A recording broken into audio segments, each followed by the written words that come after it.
सभी को सादर नमस्ते। सनातन वैदिक धर्म यूट्यूब चैनल में आप सभी का हार्दिक अभिनंदन है। मित्रों, विदुर नीति की हमारी श्रृंखला चल रही है और इस श्रृंखला में आज हम 8वीं कक्षा को पढ़ने जा रहे हैं। 7 कक्षाएं हमारी पूरी हो गई हैं और ये जो व्याख्यान श्रृंखला है बहुत ही ज्ञानवर्धक। इसकी तुलना हम कर ही नहीं सकते। आप वेद पढ़ेंगे, उपनिषद पढ़ेंगे, गीता पढ़ेंगे, आपको वो बातें प्राप्त नहीं होंगी जो बातें आपको इस श्रृंखला के माध्यम से सरल शब्दों में प्राप्त हो रही हैं। जीवन जीने के अकाट्य सिद्धांत, हमारे जीवन को सुरक्षित रखने वाली वो अनुपम नीतियां इस श्रृंखला में आपको बताई जा रही हैं। इस श्रृंखला को चूकिए मत, इस श्रृंखला को पूरा देखिएगा, आद्योपंत देखिएगा। मैं आपके लिए इस श्रृंखला को चला रहा हूं। मैं भी सोचता हूं कि आप लोग आज के इस युग में इन ऋषियों मुनियों के विचारों से अछूते ना रहें। केवल स्कूली पुस्तकों के ज्ञान तक सीमित ना रहें। कुछ हम जीवन जीने की कला को भी सीख लें जो हमारे ऋषियों मुनियों ने प्राचीन समय में चिंतन करके हमको बताई थी।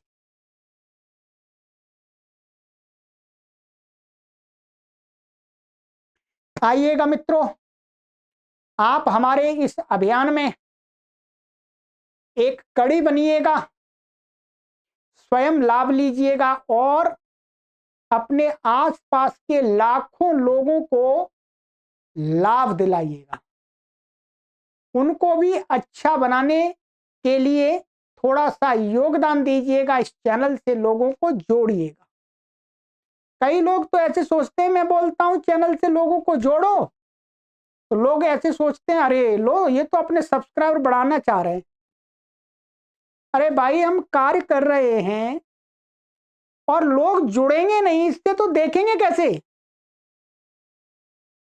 अरे भाई, लोग जुड़ेंगे तभी तो देखेंगे। अब लोगों के जुड़ने से सब्सक्राइबर बढ़े या घटे वो अलग बात है,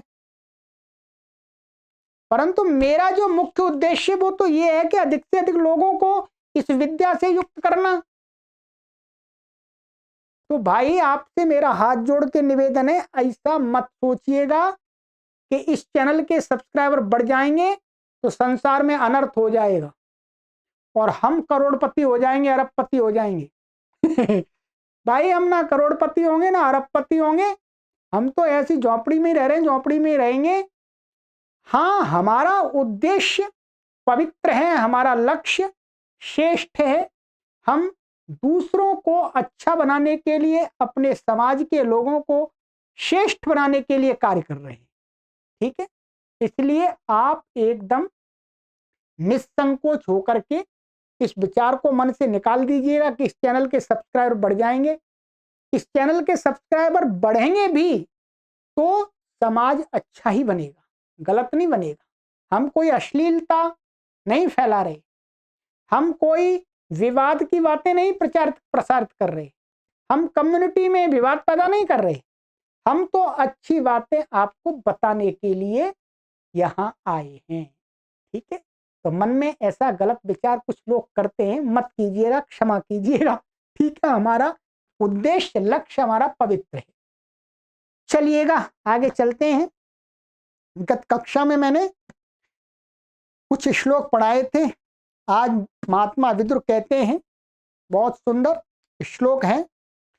एकः क्षमावतां दोषो द्वितीयो नोपपद्यते यदेनं क्षमया युक्तम अशक्तम मन्यते जनः।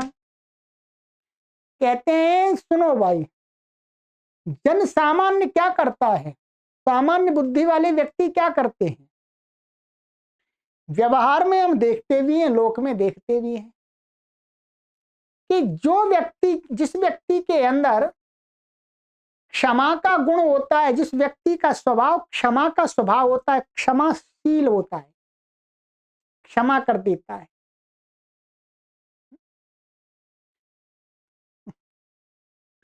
तो कि क्षमाशील पुरुष जो जिसका स्वभाव क्षमा करने का है, उसमें क्या है, लोग एक दोष लगा देते हैं, उसके अंदर लोग एक दोष लगा देते हैं, लगा सकते हैं। क्या लगाते हैं कि ये व्यक्ति तो कुछ नहीं करता, ये तो असमर्थ व्यक्ति है, दुर्बल हीन व्यक्ति, बस ये उसके अंदर एक दोष लग जाता। दूसरा उसके अंदर कोई दोष नहीं, बस ये ही दोष है कि उस क्षमा के स्वभाव को धारण करने के कारण से लोग उसे असमर्थ समझ लेते हैं और असमर्थ समझ करके उसका अपमान करने लग जाते हैं, उसके साथ में गलत व्यवहार करने लग जाते हैं। बस यदि हम किसी क्षमाशील व्यक्ति के अंदर कोई दोष देखना चाहें तो यही दोष मिलेगा, उसकी यही एक कमी है कि लोग उसको असमर्थ समझ लेते हैं, कमजोर समझ लेते हैं। परंतु इस प्रकार की सोच किसकी होती है, जो निम्न स्तर के लोग होते हैं, जिनके अंदर ज्ञान का अभाव होता है,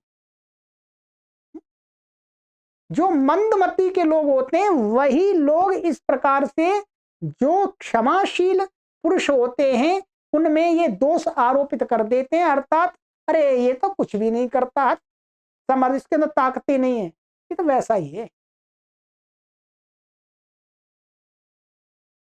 ये व्यवहार में हम देखते भी हैं कि हम किसी को क्षमा कर देते हैं, अधिकतर क्षमा करते रहते, कोई बात नहीं, गलती हो गई, आगे से सुधार कर लीजिएगा। तो कुछ अज्ञानी लोग हमें कमजोर समझ लेते हैं, ये कुछ कर नहीं सकता इसलिए क्षमा कर देता। वस्तुतः ये दोष नहीं है, ये अज्ञानी लोगों की दृष्टि है, ये ठीक नहीं है। हमें कभी भी इससे हमें ये सीख मिल रही है कि हमें कभी भी किसी क्षमाशील व्यक्ति को असमर्थ नहीं समझना चाहिए। यदि हम किसी क्षमाशील व्यक्ति को असमर्थ समझते हैं, उसकी क्षमा के स्वभाव को देख करके हम उसके साथ गलत व्यवहार करते हैं, तो ये क्या है, हमारी अज्ञानता है, मूर्खता है, अच्छी बात नहीं।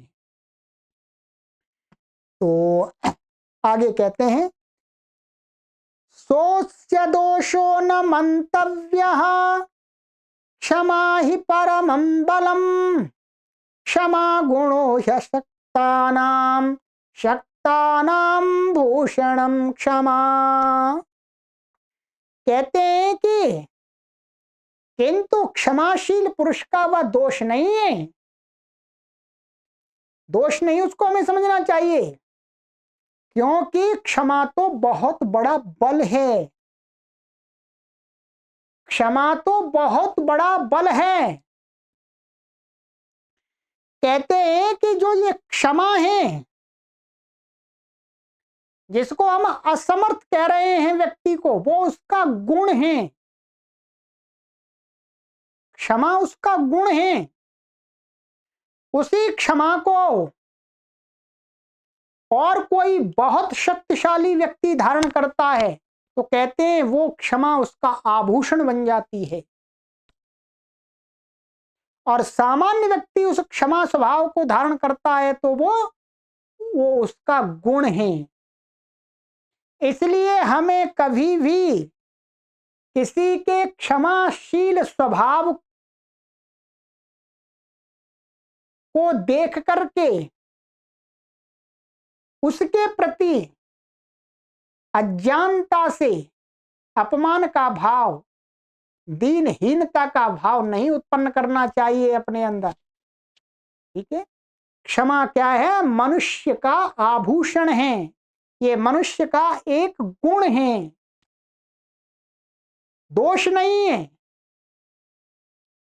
और आगे कहते हैं क्षमा वशीकृतिर्लोके क्षमया किम न साध्यते शांति खड्गः करे यस्या किम करिष्यति दुर्जनः। इस संसार में क्षमा वशीकरण रूप है। क्या है? इस संसार में क्षमा एक ऐसा गुण है जो सबको अपने वश में कर लेता है। किसी की गलती हो, जब किसी से गलती हो जाने पर हम उसको क्षमा करते हैं तो वो हमारे वश में आ जाता है, यदि सही व्यक्ति होगा, दुष्ट व्यक्ति नहीं। दुष्ट व्यक्ति तो गलत नजरिए से देखता है। और कहते हैं क्षमा से भला क्या क्या सिद्ध नहीं होता, अर्थात क्षमा की विशिष्टता बता रहे हैं कि क्षमा से संसार में व्यक्ति सब कुछ प्राप्त कर सकता है। कहते हैं जिसके हाथ में शांति रूपी तलवार है, माने शांति रूपी अर्थात क्षमा रूपी तलवार है, दुष्ट पुरुष उसका क्या कर लेंगे? अर्थात दुष्ट व्यक्ति उसका कुछ भी नहीं कर सकते। वो क्षमा को धारण करके व्यक्ति अपने आप को बलवान बनाता जाता है। ठीक है, तो वही कहते हैं कि संसार में क्षमा एक ऐसा गुण है जो संसार को अपना बना लेता, इसलिए क्षमा गुण धारण करना चाहिए, विशेषकर बलवान लोगों को, समर्थ लोगों को। ठीक है, तो जिससे हमारे संसार में शत्रु कम बने, मित्र अधिक बने, ये कहना चाह रहे हैं। तो संसार में इस क्षमाशील स्वभाव वाले व्यक्ति का कोई कुछ भी नहीं बिगाड़ सकता। जितने भी महापुरुष हुए हैं आप देख लीजिएगा, सभी ने एक तरफ से क्षमा स्वभाव को धारण किया है। आदर्श पुरुषों की ये पहचान है, वो बदला लेने का, प्रतिशोध लेने का भाव नहीं रखते। किसी ने उनके प्रति गलत व्यवहार किया तो उसको क्षमा कर देते हैं। ऐसे अनेक महापुरुषों के जीवन में दृष्टांत आते हैं, महात्मा बुद्ध के जीवन में आते हैं, महर्षि दयानंद सरस्वती जी के जीवन में आते हैं। महर्षि दयानंद सरस्वती जी को जिसने जहर दिया उसी को उन्होंने क्षमा कर दिया। इसी प्रकार से महात्मा बुद्ध के जीवन की भी घटनाएं कई आती हैं कि महात्मा बुद्ध को किसी ने पीट दिया तो उन्होंने उसको क्षमा कर दिया। तो ये हो गया। ठीक है, तो क्षमा को धारण करना चाहिए, ये बताना चाह रहे हैं। और कहते हैं अत्रिणे पतितो वह्नि स्वयमेवोपशाम्यति अक्षमावान परम दोषैः आत्मानं चैव योजयेत्। कहते हैं जिस प्रकार से घास में तिनके आदियों से रहित स्थान पर गिरी हुई अग्नि, माने तिनके लकड़ी आदि जहां पर नहीं है वहां पर यदि जलती हुई हमने अग्नि गिरा दी तो कहते हैं वो अग्नि अपने आप ही थोड़ी देर में बुझ जाती है। क्या हो जाती है? बुझ जाती है जी, बुझ जाएगी। जहां कुछ नहीं है, आप जो सड़क है वहां पर कोई लकड़ी आदि नहीं, आप अग्नि डाल दीजिएगा, थोड़ी देर सुलगती रही, बुझ जाएगी। कहते हैं ठीक वैसे ही क्षमाशील पुरुष अपने को तथा दूसरे को भी, कहते हैं अच्छा नहीं, ठीक इसी प्रकार से क्षमाशील नहीं, क्षमा से रहित व्यक्ति जिसके अंदर क्षमा नहीं है, ऐसा व्यक्ति स्वयं को और अपने साथ जो लोग रहने वाले लोगों को भी नष्ट कर देता है, अर्थात संसार में अधोगति को प्राप्त हो जाता। अग्नि का उदाहरण दिया, अर्थात जिसके अंदर क्षमा का स्वभाव नहीं है, किसी ने कुछ बोल दिया, झगड़ा कर दिया, विवाद कर दिया, लड़ाई हो गई, लाठियां चल गई, बंदूक चल गई, तो क्या होगा उसका? स्वयं भी मरेगा और अपने घर परिवार वालों को भी मरवाएगा। और जिसके अंदर क्षमा का स्वभाव है, किसी से थोड़ा किसी ने कुछ बोल दिया, ठीक है भाई कोई बात नहीं, ठीक है, क्षमा करते हैं, कोई बात नहीं, गलती हो जाती है, विवाद नहीं होगा, वो सुरक्षित रहेगा, उसके परिवार के लोग सुरक्षित रहेंगे।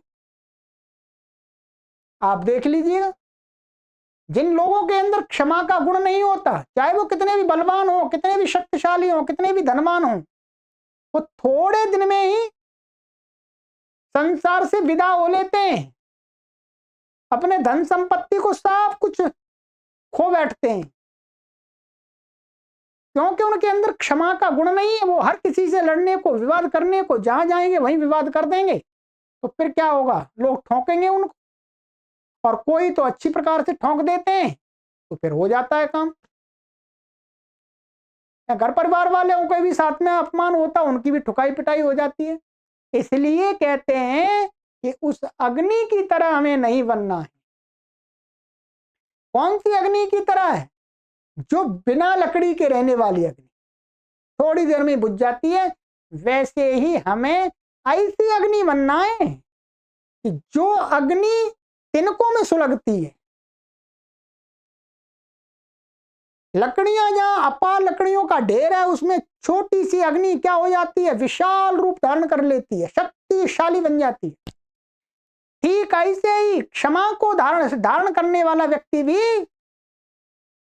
विशाल सामर्थ्यवान, परम सामर्थ्यवान बन जाता है, संसार में शक्तिशाली बन जाता है। ये ध्यान रखेंगे। और आगे क्या कहते हैं? एको धर्म परम श्रेयः क्षमैका शांतिरुत्तमा विद्यैका परमा तृप्तिः अहिंसैका सुखावह। केवल धर्म ही परम कल्याणकारक है, एकमात्र क्षमा ही शांति का सर्वश्रेष्ठ उपाय। ये तो वस्तु है। क्षमा करने का स्वभाव होगा तो झगड़े नहीं होंगे, कोई झगड़ा करना भी चाहेगा तो नहीं होगा, ठीक है। और दूसरी बताया कि धर्म ही वस्तुतः, धर्म करना ही कल्याणदायक होता है। धर्म के अलावा कोई दूसरा ऐसा कार्य नहीं है जिससे हमारा कल्याण हो जाए। और आगे कहते हैं क्षमा ही एक शांति का सबसे अच्छा उपाय है। यदि कहीं पर भी शांति रखनी है, घर में शांति रखनी है, परिवार में शांति, और आसपास के लोगों के साथ शांति का वातावरण बनाना है, अपने नगर में शांति रखनी है, तो सभी लोग क्षमा स्वभाव को धारण करें, तो वहां शांति बनी रही, अशांति नहीं। आज अशांति हमें दिखती है, किस कारण से दिखती है? सभी अपने आप को शूरवीर समझ रहे हैं, क्षमा किसी के अंदर नहीं है, इसलिए विवाद हो रहे हैं, झगड़े हो रहे हैं, मारकाट हो रही है, तो ये अच्छी बात नहीं। तो वही कहते हैं। और कहते हैं एक विद्या ही ऐसी है जो मनुष्य को संतोष प्राप्त कराती है। जो विद्यावान व्यक्ति होता है वही संतुष्ट होता है। विद्या माने ज्ञान, वास्तविक ज्ञान जिसको है, अर्थात विद्या ही हमें संतुष्ट करती है। ये धन संपत्ति हमें संतुष्ट नहीं करती, ये तो हमारी संतुष्टि को और भंग करते हैं। 1 लाख रुपया आ गया, फिर 1-2 लाख होने की आशा बढ़ जाती है, इच्छा बढ़ जाती है, तो और असंतुष्ट हो जाते हैं।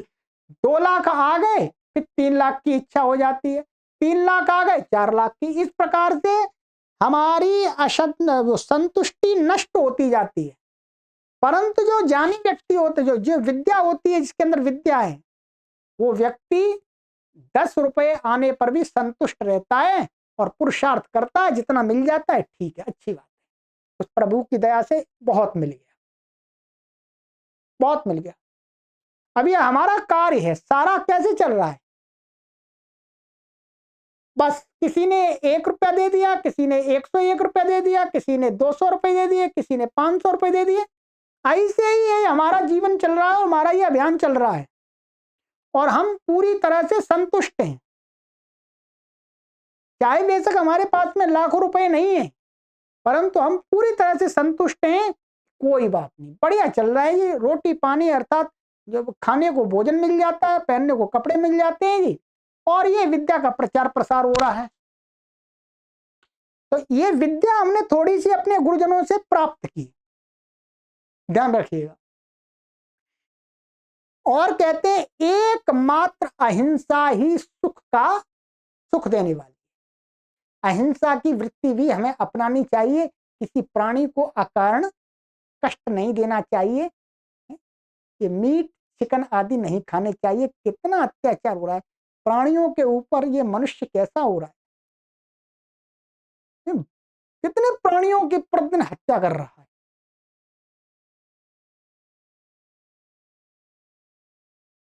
वस्तुतः दुख बढ़ते जा रहे हैं, अशांति बढ़ती जा रही है। हमारे इस भारत भूमि पर उत्पन्न हुए सभी ऋषियों ने, सभी महापुरुषों ने एक स्वर से कहा कि हिंसा नहीं करनी चाहिए, ठीक है, हिंसा नहीं करनी चाहिए। चाहे महात्मा बुद्ध हो, चाहे महर्षि दयानंद सरस्वती जी हो, चाहे शंकराचार्य जी हो, चाहे महावीर हो, कोई भी महापुरुष उठा लीजिए, किसी ने ये नहीं कहा हिंसा कीजिए, आप दूसरे प्राणियों की हत्या करके उनको अपने पेट में भर लीजिए, किसी ने नहीं कहा, किसी ने नहीं कहा। फिर भी लोग उन्होंने एकदम जोर जोर से चिल्ला चिल्ला करके कहा भाई किसी प्राणी को कष्ट नहीं देना चाहिए। परंतु लोग क्या कर रहे हैं, लोग तो विपरीत आचरण कर रहे हैं, विपरीत आचरण कर रहे हैं, उसका परिणाम उनको भोगना पड़ रहा है। ठीक, चलिएगा। तो ये कह दिया इन्होंने कि केवल धर्म ही परम कल्याणकारक है, एकमात्र क्षमा ही शांति का सर्वश्रेष्ठ उपाय है, और एक विद्या ही संतुष्टि देने वाली है, और एकमात्र अहिंसा ही सुख का मार्ग है, सुख से जीने का मार्ग। जियो और जीने दो। जब हम ये कहते हैं जियो और जीने दो, तो हम तो जी रहे हैं पर दूसरों को कहां जीने दे रहे हैं। चलिए आगे कहते हैं, पृथिव्यां सागरांतायां द्वाविमौ पुरुषाधमौ गृहस्थश्च निरारंभः सारंभश्चैव भिक्षुकः। कहते हैं पूरी पृथ्वी पर, संपूर्ण वसुधा पर, भारत देश नहीं, संपूर्ण वसुधा पर 2 प्रकार के लोग ही अधम होते, नीच का जानने चाहिए। कौन कौन से? कहते हैं अकर्मण्य गृहस्थ। कोई व्यक्ति गृहस्थी होकर के कुछ काम धंधा ना करे।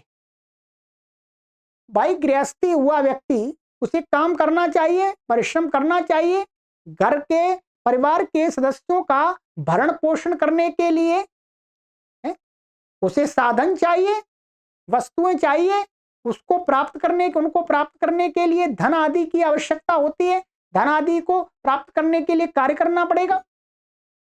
तो कहते हैं जो व्यक्ति गृहस्थी होकर के कार्य नहीं करता, निकम्मा निठल्ला रहता है, एक तो ये व्यक्ति अधम है, और दूसरा बताते हैं कर्मों में लगा हुआ सन्यासी, कर्मों में लगा हुआ अर्थात धन को जोड़ने में लगा हुआ, धन संपत्ति को इकट्ठा करने के लिए निरंतर कार्य में लगा हुआ है, निरंतर दान मांग रहा है, है, ये मैं भवन खड़ा कर दूं, ये वाला मैं आश्रम बना दूं, इस आश्रम में 1000 कमरे बना दूं, ये कर दूं, ये कर दूं। सन्यासी होकर के जो इस कार्य में लगे हुए हैं, तो वे सभी सन्यासी को विदुर जी ने किस में रखा? किस में रखा? अधम कोटि के लोगों में। सन्यासी का कार्य क्या होता है? भिक्षुक, भिक्षुक माने सन्यासी, यहां पर कहा है सन्यासी का कार्य होता है कि उसे ज्ञान का प्रचार प्रसार करना चाहिए, न कि सांसारिक भौतिक संपदाओं को इकट्ठा करने के लिए पुरुषार्थ करना चाहिए। उसे ध्यान उपासना में अपना समय लगाना चाहिए, इसलिए तो वो सन्यासी बना है। यदि सन्यासी बनकर के भी व्यक्ति धन को जोड़ने में लगा रहे तो फिर सन्यास लेने की आवश्यकता क्या है भाई? घर गृहस्थी बसा करके आराम से खूब परिश्रम करें। तो महात्मा विदुर कहते हैं कि ये 2 प्रकार के लोग संसार में सबसे नीच हैं। कि सन्यासी होकर के, सन्यासी धर्म को धारण करके यदि धन को एकत्रित करने के लिए कर्म करता रहता है, दिन भर घूमता रहता है, और जो गृहस्थी व्यक्ति होकर के भी काम नहीं करता, ये दोनों कैसे नीच व्यक्ति होते हैं, माने एक ठीक व्यक्ति नहीं। कहने का तात्पर्य है कि ये अपने जीवन को सुखद नहीं बना सकते, अपने जीवन के जो कर्तव्य उनका निर्वहन नहीं कर सकते। इसलिए हम गृहस्थी हैं तो हमें भरपूर पुरुषार्थ करना चाहिए, कर्म करना चाहिए, परिश्रम करना चाहिए। और यदि हम सन्यासी हैं तो हमें सबसे अधिक समय साधना और उपासना उस ईश्वर के भजन में लगाना चाहिए। कहने का अर्थ ये है, ठीक है। चलिएगा, और कहते हैं आगे, विदुर जी छोड़ेंगे नहीं किसी को। द्वाविमौग्रसते भूमि सर्पो विलशयानिव राजानं चा विरोद्धारं ब्राह्मणं चा प्रवासिनम। कहते हैं बिल में रहने वाले जीवों को जैसे सांप खा जाता है, जो बिल में रहते जमीन में, उनको क्या है, उन्हीं के बिल में घुस करके सांप खा जाता है। ठीक उसी प्रकार से यह पृथ्वी, यह संसार शत्रु से विरोध न करने वाले राजा, क्या इस संसार में जो राजा अपने शत्रु का विरोध नहीं करे तो समझ लीजिएगा वो व्यक्ति नष्ट हो जाएगा, वो बचेगा नहीं। वो राजा, वो अपने शत्रु का, उससे राजा है तो उसे अपने शत्रु का विरोध करना चाहिए। यदि विरोध नहीं करेगा तो उसका शत्रु उसको नष्ट कर देगा। वही कहा इस प्रकार से, उसी प्रकार से यह पृथ्वी शत्रुओं से विरोध न करने वाले राजा को और परदेश माने दूर देश में न जाने वाले ब्राह्मण को, इन दोनों को खा जाती है। ब्राह्मण का कार्य क्या होता है? ब्राह्मण का कार्य होता है दूर दूर जा जा करके लोगों को उपदेश करे, विद्या का उपदेश करे, उनको कर्तव्यों को बताए, राष्ट्र के प्रति संपूर्ण राष्ट्र में जा जा करके जागरूकता फैलाए। यही कर्तव्य होता है वास्तव में ब्राह्मण का। तो विदुर जी कहते हैं कि जो ब्राह्मण वृत्ति को धारण करके, ब्राह्मण का मतलब वो जन्म वाला नहीं, जिसने ब्राह्मण वृत्ति को धारण किया है वो व्यक्ति घर में ही बैठा रहता है, कहीं बाहर जाता ही नहीं है दूर देश को बातों को, उपदेशों को करने के लिए। और जो राजा अपने शत्रु का विरोध नहीं करता, कहते हैं ये पृथ्वी उसको नष्ट कर देती है, ये संसार उसको नष्ट कर देता है, उसका अस्तित्व मिटा देता। बिल्कुल सही कहा। राजा का अस्तित्व तभी रहेगा, तभी बचा रहेगा जब तक वो अपने शत्रु का विरोध करता रहेगा। और ब्राह्मण का सम्मान, ब्राह्मण का यश, ब्राह्मण की कीर्ति तभी तक रहेगी जब तक वो दूर दूर जा जा करके लोगों को उपदेश करता रहेगा। आइएगा, और क्या कहते हैं आगे। द्वे कर्मणि नरः कुर्वन् अस्मिन् लोके विरोचते अब्रुवन् परुषं किंचित असतो नर्चयंस्तथा। कहते हैं जरा भी कठोर न बोलना और दुष्ट पुरुषों का आदर न करना, इन दो कर्मों को करने वाला मनुष्य इस लोक में यश और सम्मान का भागी होता है। बहुत सुंदर बात कही। ठीक है कि जो व्यक्ति कठोर नहीं बोलता, बहुत मृदु भाषी है, मधुर भाषी है,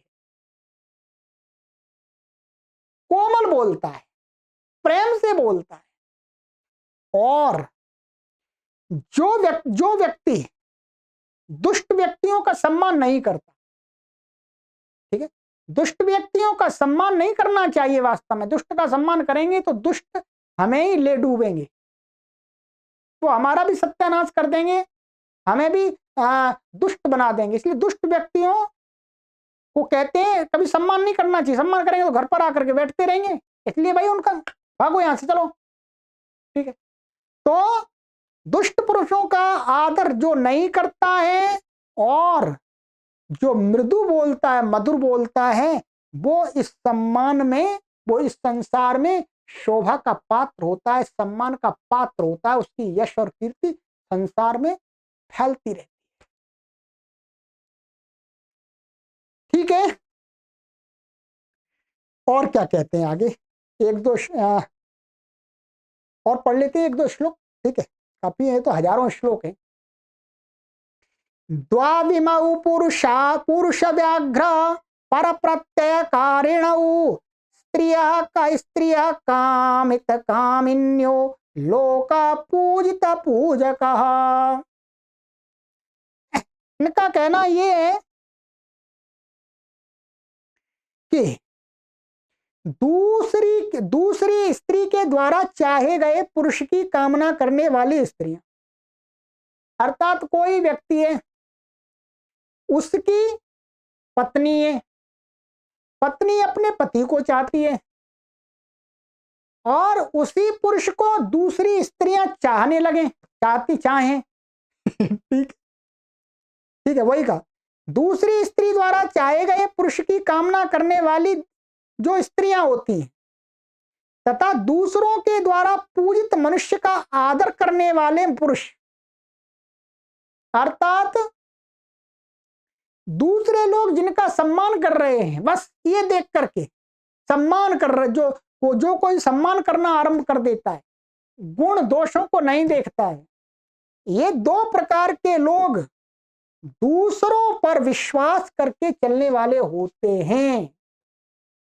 इनका कहना यह है कि जो इस प्रकार से व्यवहार करेगा, अपनी स्वयं की बुद्धि नहीं लगाएगा, स्वयं अच्छे बुरे की पहचान नहीं करेगा, बस दूसरे लोग कर रहे हैं, जो ऐसी स्त्रियां जो किसी स्त्री के द्वारा इच्छित पुरुष को, वो स्त्री इसको चाहती है तो वो भी इच्छा करने लगे, और ऐसा व्यक्ति, ये लोग इसकी पूजा कर रहे हैं, माला डाल रहे हैं तो मैं भी डालने लगूं।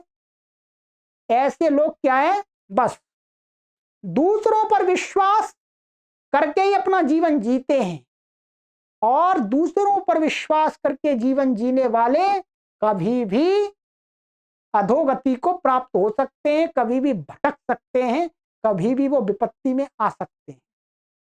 इसलिए इनका तात्पर्य ये है कि कभी भी हमें दूसरों के ऊपर विश्वास करके अपने जीवन को नहीं चलाना चाहिए, स्वयं ठोंक पीट करके, बजा करके, देख करके विश्वास करना चाहिए, व्यवहार करना चाहिए, ये कहने का तात्पर्य।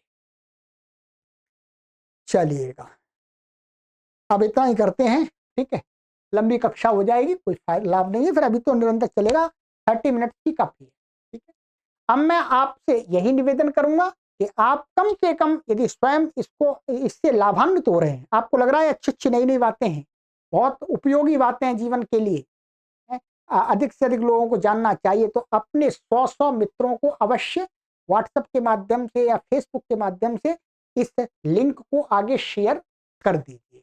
ठीक है, चलिए, सभी को सादर नमस्ते। ओम।